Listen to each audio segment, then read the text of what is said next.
Coming up, osteoporosis is something that's associated with getting older, but bone loss actually begins when you're much younger. We're going to talk to an expert next who's going to teach us all about prevention. Welcome to Health Matters. A lot of people often focus on heart health and maybe memory as they age, but our bones are dropping a major warning sign. The odds are shockingly high. 1 in 3 women and 1 in 5 men will experience a fracture caused by osteoporosis.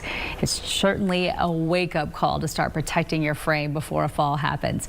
In this morning's Health Matters, we're joined by Jamie Knotts, owner of 2 OsteoStrong businesses, to talk about preventing bone loss before it's too late. Welcome and thank you for being here. Thank you for having me. We know prevention is so much easier than treatment, right?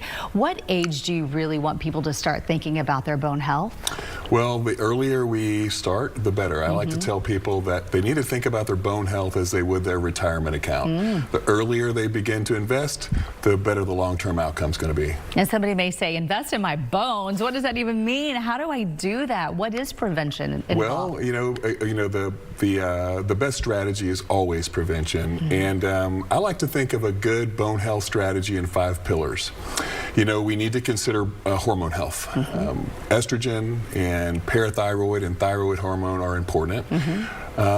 Adequate nutrition, including protein intake, is paramount. We need to consider gut health. We need to be able to absorb all those nutrients.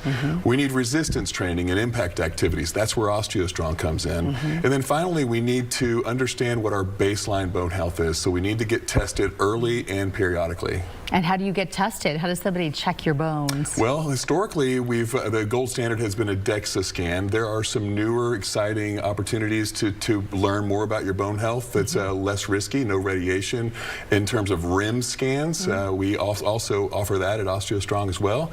And it gives us a very clear indication of what that looks like. Oh, that's huge, because you can start working harder if you're starting to see signs of bone loss, right? That's exactly right. And that's why understanding where you are, what your baseline health is, and then testing regularly is really important. Okay, so let's go back and talk about some of those problems. Gut health, I feel, is maybe one of the toughest ones to do because you don't know if you have the leaky gut, so to speak.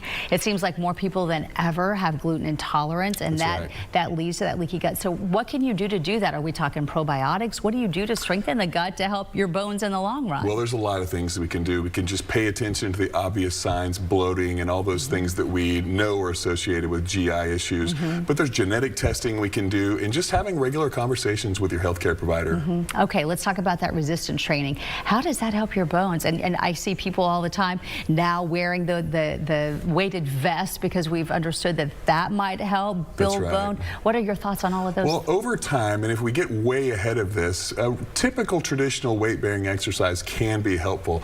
But at OsteoStrong, we provide special equipment that allows us to put an exorbitant amount of force on our bones that gives us a neurological stimulation that triggers rapid bone density changes. What does that look like? I'm trying to picture what that equipment would be. It looks a lot like traditional gym equipment. It's just, it doesn't perform anything like you might think. How intriguing. And then is that something that you would have to do for a life to keep it up? Or are you able to build those bones and get them to a better place? Well, it's just like going to the gym. We go and get in shape and we get a physique that we like, we become healthy.